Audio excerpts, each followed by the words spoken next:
Hey, Satanico here once again for God Loves Comics, and I've got a very quick video here for you today in a very rare circumstance in which I bought 5 variant covers of the same comic.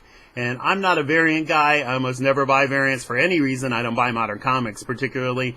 The occasions have been when I bought variants was like when a Paul Pope cover popped up for Miracle Man a while back and stuff like that, and usually as a back issue because I wouldn't be aware that they were coming out. But for some reason, I bought several of these, and the reason why is because one of my favorite artists of all time, and a very rare appearance in terms of comics, did the variant for Batman 108, which is also the first appearance of Miracle Molly. And so I went ahead and actually bought those variants. There were 2. Very limited, and then I bought the actual main cover and another variant, which you will probably be more familiar with. So this is Batman 108, and that is Miracle Molly, which is a pretty cool name. I don't know if it's a reference to the drug Molly, which I guess is ecstasy, but you know, probably based on those pants, right? But this cover I think is by Jorge Jimenez, who is a regular, as you can see right there, is a regular contributor or collaborator with James Tynion. And I actually thought it was Phil Jimenez, who I was more familiar with, but I guess it's Jorge. I'm not sure. I don't think there's any relation, but it's a pretty cool cover. I like the character design quite a lot. It's nice. And I guess that's the main cover. And if you can see, that's actually a $4.99 comic. So comics, like just a regular cover, is $5. That's pretty expensive. Then the very famous variant artist would be Stanley Lau, better known as Artgerm. I've never gotten an Artgerm cover before. You know, like I said, variants are my thing, but I really do like it. It's a really beautiful cover as well. And you can kind of compare the differences, maybe in the costumes, the facial design, yeah, so on and so forth. Very cool cover.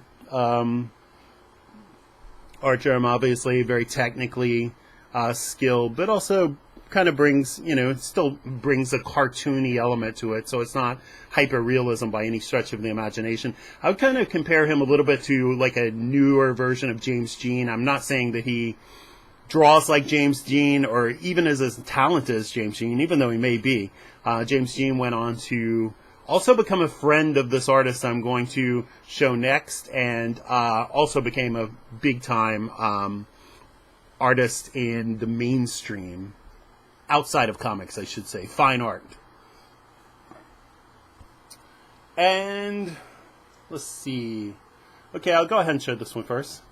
This one, I actually showed these. This is by David Choe, the very famous Korean-American artist who became friends with Anthony Bourdain, and was on an episode of, I believe, No Reservations. I think that's what it was called when it was on CNN.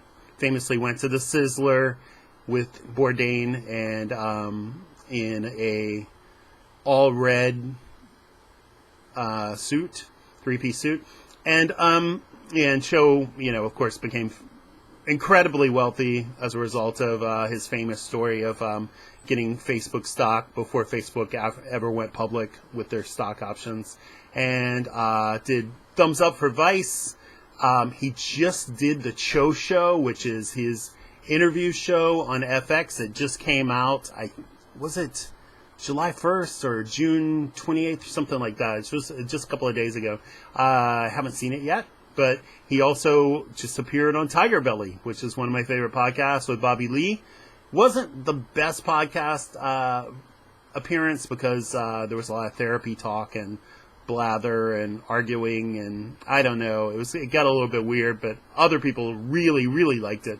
I know that Choe can do better, but he's pretty caught up in his own therapy these days. Anyway, the important thing is this cover, which this was a very unpopular cover. I posted this before I even bought it. I just posted these 2 Choe variants. And people on Reddit were not too fond of this. I think it was just too extreme for them. Some guy made the typical comment, hey, my 4-year-old daughter can draw better than that. Well, okay. But people like this one. The much more blunt, Batman. A few people didn't like the lips. Nobody mentioned the lack of eyes, but you can see this, a very stylized. You can see, obviously, the really heavy, thick textures of the brush, how fast and how loose and how, I want to say, energized his brush line is, how kind of a brutish it is on purpose. But, just that stark black background and then the stark cowl, but a pretty unusual face. It probably actually, I don't know if it really looks like Choe very much, but I actually got 2 of those. And I should say what the prices were on both of these, or on all of this. I don't actually know what I paid for the Miracle Molly, the originals, and the Artgerm. I assume I paid more than the cover price. I don't remember. I couldn't find it in my eBay history, and I thought I bought these off of eBay. But I bought these other, these first 2, I thought I bought off of eBay. I'm pretty sure I did, but I can't find them in my eBay history, even for all of 2021, which is kind of strange. But this costs $15, $14.99, and you could buy the pair for $34.99. This is limited to 1 in 3,000. I mean, there's only 3,000 copies of it, I should say. And this is only 1,500 copies, the less popular of the 2. So I just bought an extra one. So actually, just these 3 cost me $50 plus $6 shipping. So basically $56 for 3 issues. But I think, first of all, it's a first appearance. Secondly, it's David Choe, who is incredibly collectible and doesn't appear in comics very often. So I was very excited to get them, and then obviously purchase these other pair, and that's that. And I have a pretty extensive little collection of David Choe's stuff that I keep meaning to just do an episode where it's just nothing but David Choe comics, and not David Choe comics, but David Choe's art. Oh, there's one other thing I want to show you, but and I don't have any of his original art except for something that he sketched on an envelope he sent me way back when. But I've got some of his very, very rare zines, probably some zines that he doesn't even still have. And plus a copy of Slow Jams that he had sent me, that was a Xeric award-winning book that a lot of times you can see on eBay. Every now and then you see like one copy for $200 or $300, sometimes $500 or $600. So I will get around to doing that eventually. I probably have held off because I wanted to actually make an edited video for a change, and still haven't really learned how to edit. But this is one other thing I wanted to mention, and this is one thing that I don't think anybody else has picked up on.